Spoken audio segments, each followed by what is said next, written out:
Hey guys, welcome to the Brofessional Development Podcast. Today's episode 108. And we're going to talk about it's never too late to change career paths. Just got myself and Brad in the studio. Brad, what's going on, brother? Not much, man. Excited. Been a while since I've seen you, so this should be a good episode. Been out for a hot minute. Been, like I said, just traveling a lot. Still trying to find my niche in this real estate thing, but good to be back. And then obviously we got our event tonight, and that'll be fun. Yeah, I'm pumped up about it. And we didn't even talk. We had our current event episode, which if anybody listened, we didn't even talk about your real estate deal. Have we been the old Monopoly man and bought anything yet, or what? No. So have not bought anything yet, but yeah, dude, I've been fucking busy, honestly. And I mean, realistically, I've just been kind of fucking kicking it. Yeah. Like I'm meeting a lot of people in the real estate world, like a lot of good people. But at the end of the day, connections are only so good. You know, it's like you got to get out there and do the damn thing. So went from information gathering stage to doing a lot of traveling to meeting a lot of people. And now I'm kind of gearing up to hopefully do that and just have a billion properties. Yeah, exactly. That's awesome. Yep. So, all right. So we're going to talk about, and you picked this topic. So it's never too late to change career paths. Interesting one. I'm just curious. Why'd you end up choosing this? So honestly, I'm a man of the people. Okay. So I usually, whenever I feel like we're kind of lacking on like a topic idea, I reach out to the people and I say, what's something that you think would be an interesting topic? And I had a couple people come in and say that about how it's never too late to change career paths, which is interesting. Like, cause I feel like I don't have like a whole lot of value to add here. I haven't like worked a whole lot of different jobs in my lifetime.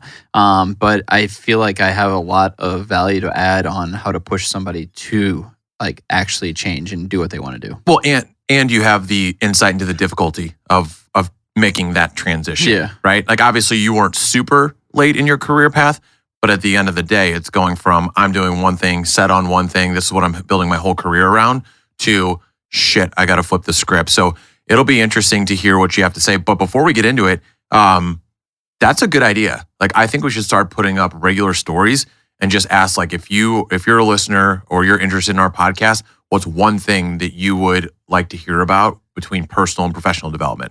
Yeah, and I mean, like literally anybody out there that's listening, if you have something that you think is interesting, you want us to talk about, you like to learn more about, shoot us a message. We're all ears. We'll find something for you that we can talk and hopefully provide some value to make you a better person to level up in your career life. Yeah, and I'm sure even if whoever we do pick, we'd give you a shout out on the pod too. So let's try to do that going forward. So let's start here with quotes on changing career paths. What do you got?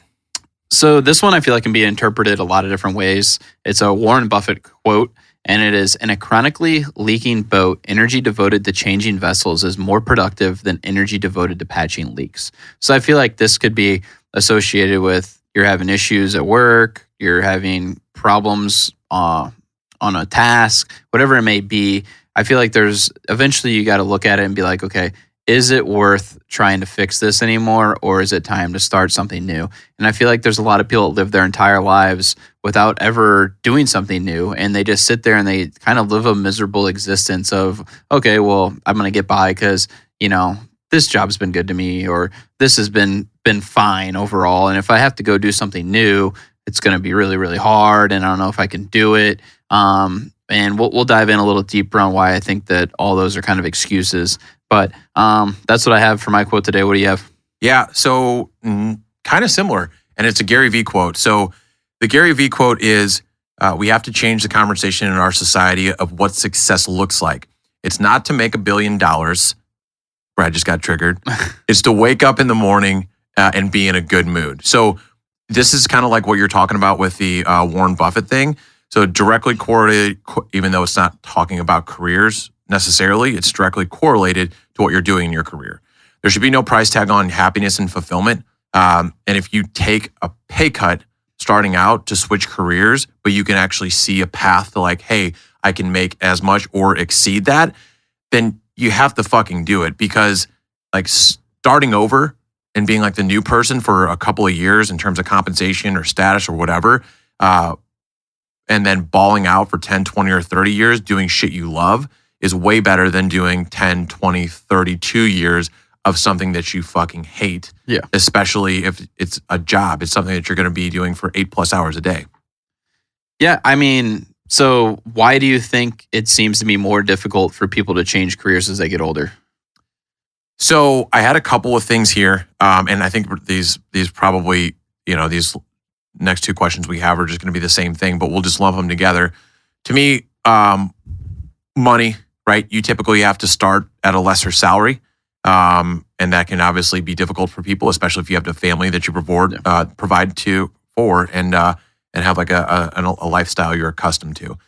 The next one is status. So that can be a difficult one for people to swallow that isn't talked about as much when you go from like a management level or a senior level or whatever it is, and you got to jump down to the bottom of the totem pole. Yeah. So that's a lot of people that just tough to swallow. So the last thing I have, which is a little bit of a different answer, is change is difficult. So I've been rereading the book, Breaking the Habit of Being Yourself by Dr. Joe Dispenza. And so there's something called Hebb's Law, which essentially says that nerve cells that fire together wire together. So the longer you do something, the more you're wiring your brain and neural pathways of doing that thing. So more things connect. It makes it easier. You're just doing it at a subconscious level. So essentially, the more connections you make, the more you're hardwiring, and AKA, the more you do your job, the more neurochemically attached you become to doing that job. And that's why it's more difficult. Yeah, I mean, those were all the three things I had is people find comfort with technology ever changing every single day. They kind of feel like, oh, how am I going to learn how to do that? And they might not ever be able to catch up to where they were. So, and then obviously for me, it would be a big thing is family and the comfort of where you're at. It takes a lot to, if you've been somewhere for, 5-10 years, which I feel like isn't quite as common as it used to be with maybe our parents' generations. I feel like people now are, tearing a page and starting something new, whether that's the same position, but a different place. I see that happening. Maybe not so much a completely different career path. Yeah. So honestly, I feel like we've talked about before, you have to enjoy what you're doing. You have to be happy. I mean, I feel like even in my business, I feel like I'll eventually get it to a level that like I'm not going to get enjoyment out of it anymore. It's going to get to a place where it's not really growing at a scale that I want it to do. I'm not doing jobs that are exciting to me anymore. It's just going to end up being it's something I go and it's my business. It's making me money. But I'll eventually lose that happiness and drive, and that's probably when I'll either want to exit the business or start a new one and just, let somebody run that and me just try something new just to see if I can do it. Yeah. So here's a question that I didn't have on there. So we're talking about career change in terms of a choice. Obviously, a little bit different with your situation because of the accident that you had and having to shift. So what do you think's more difficult? Like changing careers, like being able to brace yourself ahead of time and trying to like figure that out and deciding to change a career, or having everything kind of stop on a dime and you're forced to change careers? I think if you're forced, it's easier because you don't have a choice, right? If you have a choice to stay or to go do something new, you're probably going to do with whatever is more comfortable. So I think it's got to be a lot harder to sit there and be at your desk and thinking about how, man, I really like doing this, but the back of your mind all day, you're thinking about something completely different. And you're like, man, I like doing that more. And to actually take the time, the effort to go do that takes a lot of fucking balls. And I don't think a lot of people do that. And I respect that. I respect somebody that can take that life jump. Like we've talked about it. Bobby's talked about it a little bit off air about some stuff that he's got going on. And I hope he pulls the trigger one day and he, finds that happiness that he really has with work. So it's cool to see people do that. I've also seen people like Joey Worth, who was on our show before, and he comes to a lot of our events.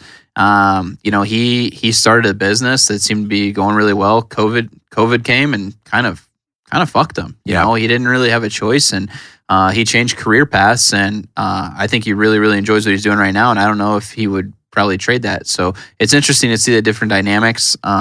Obviously, one of those was forced, and one of these is maybe an option moving forward. So it should be interesting. And you're going through the same thing right now. So it's a crazy world out there, and I think you have to do what makes you happy. Otherwise, you're just gonna just go through life. Yeah. So that is a good perspective to do it or to look at it, right? Because I mean, neither one's easy, right? You're forced to start over and do something, and you feel like an idiot for the first whatever that you're doing, and you like you know nothing.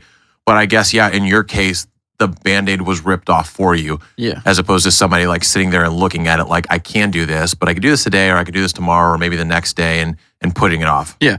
Yeah. So, I mean, I think, and I like to touch on it a little bit. I think a lot of people do look at these items of like, oh, I don't have the resources to go do real estate, or I don't have the knowledge to go do that, or I don't think that my family is going to support it.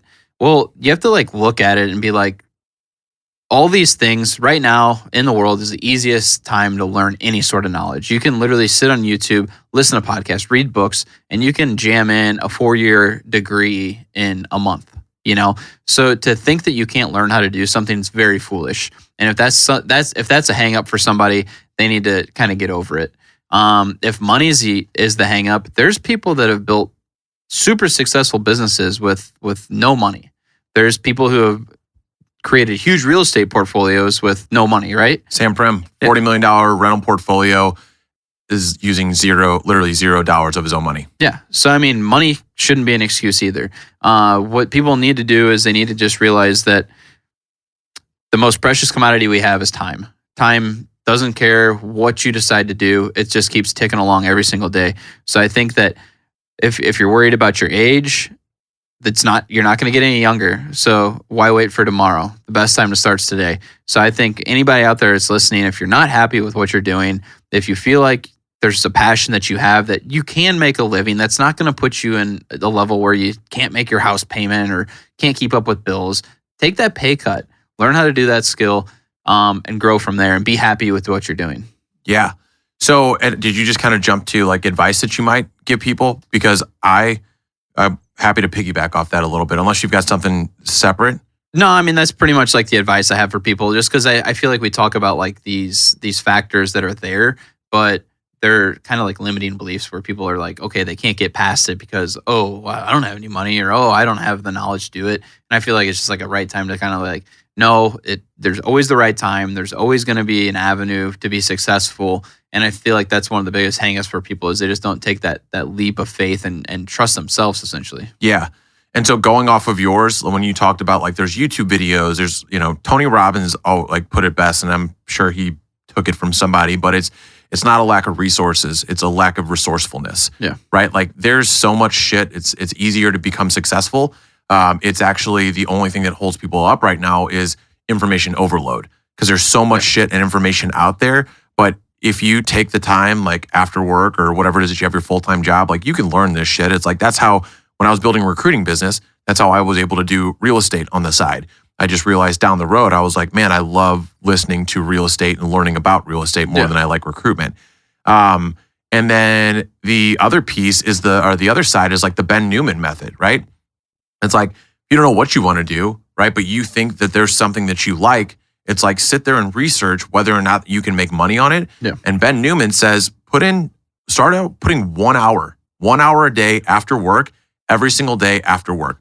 Do that for a month, right? And it'll total up in 20 hours, right? Do that for 3 months. Obviously, you'll be at 60 hours. Like, continue. And if you're seeing results, it'll motivate you to work a little bit more after work and a little bit harder after work. So it's like, it's either resourcefulness, right? It's finding people that have already built the wheel for you, and a combination of actually putting in the time to see if you can make money off of it. Yeah, I mean, there's tons of money out there. If you want it, you can go get it. It's just, if you're going to put in the effort and be resourceful, like you're saying. So, and I mean, I've thought about this, and I think about this all the time, just because it's like the entrepreneur in me is like, I think of new business ideas, I feel like every single fucking day. And just like you said, we're like, oh, dedicate an hour every night. That's been something I've been like kicking around in my brain lately is like, man, it would be fun to like try to do something new or do something that my wife can do and build something for her. And it's like, well, when do I have time to do this? And then I find myself laying in bed at, 8 or 9 o'clock at night. And I'm like, fuck, like I could be doing something right now that would be more productive than what I'm doing right now. So it's funny that you brought that up. Yeah. So we going into like career change, like a career change that you've had, and why or maybe how you've done that. we're obviously gonna be able to play this from two sides of the coin. Yours was the forced way, like you were forced to shift careers. Why don't you go first, and then I'll talk about what's the most difficult career change I had to make. Yeah, mine definitely won't be nearly as interesting as Matt's, just because I feel like I kind of lived the dream for a long time. I drove race cars for a living, got to travel all over the country and the world. Yeah, that doesn't sound interesting at all. I mean, it's not like as far as ripping its hair off and starting a new career, it was kind of in the same realm of what I was doing. It was something I kind of anticipated doing in my future. It just happened a lot sooner than it did. But you did write on there maybe a story of somebody else, and something I wanted to touch on because I feel like I've talked about my story before, but is the people that you see about online, on podcasts, on YouTube, who have been incarcerated, who have been in jail, that had literally nothing. So their career was spending 5-10 years behind bars, right? And when they came out, they could have gone back to their ways of whatever put them into that position, or they've developed a business or been super successful at what they did. I find those stories to be super interesting. Those are people that literally 180'd from whatever path they were on to a totally new one. So I think any story where you've seen somebody who's been incarcerated, came out and changed their life around is super interesting. And I feel like if those people can do it, if you're sitting at your cush job at a desk and you're unhappy, you can do it too. Especially if you're working remote. Yeah, exactly. Yeah. So most difficult career change I've made. Here's the thing is I think everybody's kind of talked about this. It's actually gotten progressively easier. So the real estate thing I was already doing on the side. Yeah. I put myself in a position and worked something out with Dan to where I'm going to have money coming in over the next 2 years. So it's not like I need a paycheck.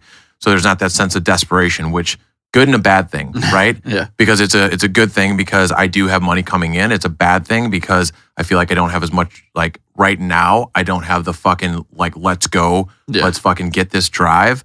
But I have a feeling that's coming. And then the one before that was when I went from working at Nestle Purina to starting my own recruitment agency. And it was I'd been doing recruiting for 5 years. I did it at an agency. I understood that.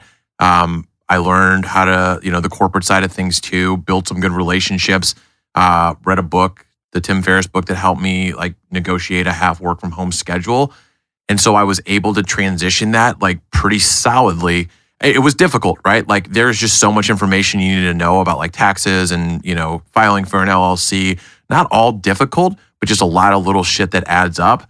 But honestly, looking back at the most difficult one was going from graduating, bartending to a corporate 9 to 5. Yeah. I can only imagine. Yeah. That was all I did in college was bartend. So it was I was used to late nights. I love the social aspect of bartending, right? Sometimes I could work long enough to where it's okay, I'm working, but I'm going straight out, hang out with the friends, do whatever. Going from that to nights to days, then working 40 to 50 hours, right in front of a computer, no real training. My first probably 4 months in a corporate gig, I've never felt more of a piece of shit in my life. That's funny that you say that because when you really do think about it, it really has to be a culture shock going from, whatever, you're working, but you're probably having a good time as a bartender, right? To fuck, now I have to sit at a goddamn desk behind a computer for the next 40 hours. Right. Yeah. Totally sucks. And making 100 fucking cold calls a day, turning in a call report, it was fucking just god awful. So the one thing I did have, I think a lot of people, and it might even be talked about this, a person that's gone from failure to success, kind of, but more so shifted careers late in life. And that was Colonel Sanders. So we all know it took the franchise late in life to pick up for, his recipe to be picked up and all this other shit. But so full backstory, when Colonel Sanders was in 7th grade, he had to drop out of school to take care of his family as a farmhand. At age 16, he faked his age to enlist in the Army and then got honorably discharged, became a laborer. So because he couldn't serve in the military anymore, lost his job because he got in a fight with a coworker, decided to study law, ruined his law career because he got in a fight with someone else, had to move back with it and his mom and started selling insurance, got fired from that for insubordinance, bought a motel, the motel burned down, and then in his 40s started slanging his famous recipe. And then obviously, the rest of the story. He sold, at some point his franchise for like $2 million, which nowadays would have been worth like $15 million. And then since then has like just fucking exploded. But a story of somebody who late in life shifted careers and went pretty well. Yeah, because he was like 72 when his recipe finally got picked up or something. Right? It was late. Yeah, he started like doing stuff in his 40s, and then like 72 is when it really fucking took off. That's crazy. But that's you see that.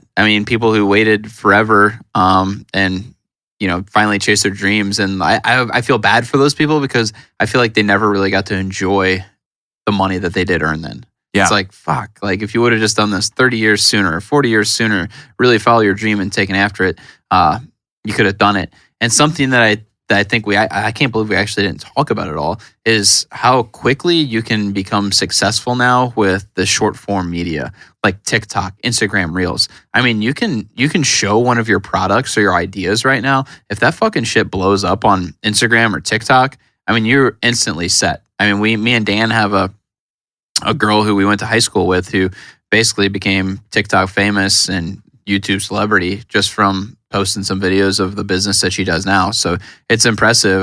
If there's a great way to start doing something to put yourself out there is that way. So it's funny you mentioned that. What's the chick's name that does like the boring businesses or whatever? I think is that like Sanchez? Cody Sanchez? Cody Sanchez. So I was looking at her stuff. She there was a guy who had used to play football, decided to go into academia, and then on the side, like he was coaching football. And he saw that like most of these college athletes, it wasn't like a big college or anything. He's like, all they knew growing up was how to play football, and they were struggling to get careers outside of college. So with WordPress, a Calendly link, and I think that's just about it. There's like one other thing, like just that didn't cost anything. He used those three and basically just said, hey, if you're going to be looking for a career out of college, set some time up on my Calendly link. Here's how much it's going to cost for a session, right? In his first week, he made $10,000. In his first 2 weeks, $20,000. His first month, he made $40,000. Can you imagine going from like, hey, I'm going to teach to like, hey, I got this idea in this business, being like $2,000 in with all your expenses paid for this business, and your first week being like, damn, I just made probably like 3 months worth of my salary. You don't have to sell me on it. My wife will do crafts or something in the basement. I'm like, hey, make a TikTok of that. Or, I could get a website up and we could start selling these things like tomorrow. Yeah.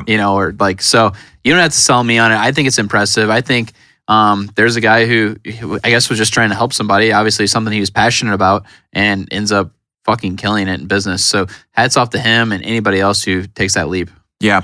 And I think just kind of like putting a bow on this thing, it's like anybody who's out there thinking about it, it's like, especially if you fucking hate your job. Like if you do not like your job, and this is always going to be easier coming from the other side, right? Like Gary Vee can yell at you as much as he fucking wants and cuss at you, but like at the end of the day, he's worth $100 million. So it's a lot easier said than done. But take the financial aspect will come 100%. If like you start enjoying what you're doing, that will come. I would say, but take the money out of it for a minute and just be like, what if I woke up every day and I was like, I'm fucking pumped to get to go do what I get to go do. That's what my big like mission is like right now, to continue to enjoy things that are in my like zone of excellence that I love doing. And if you do actually like doing this shit and you find it, you don't get burnt out. Yeah. Like you don't, or not as easy as I should say. It becomes a game to you, and it becomes a thing where you are going to find a way to be more successful than you ever were in another position that you were in. Yeah, 100%. I can attest to that. Every day I go to work, I look forward to going to work. I go to work when I'm sick. I go to work when like it's a shit day. It doesn't matter. Like, what about when the CDC says to stay home? No, I went to work then too. So sorry about that. But no, honestly, and something like taking the money aspect out of it, to an extent, like make sure you can still pay your bills. Maybe you have to cut back on some of the things that you like to do outside of it a little bit for a little while. But literally chase your dreams, bet on yourself more than anything else, and go for it. Yep. Love it. Well, we're at time, and we got to help Dan set up for the event. So we appreciate you guys tuning in. Did you have something before we were going to go roll out? No, I don't have anything. But hey, if you made it this far, if you made it 30 minutes into this episode or however deep we are, you need to go hit the subscribe button, write a review, give us a rating, and share it with a friend. And then share it with the person that is the brokest guy or girl you know, because we will make sure we level them up. Yep. Yeah, 100% do that. We appreciate you guys tuning in, and we will see y'all next week. See ya. Deuces.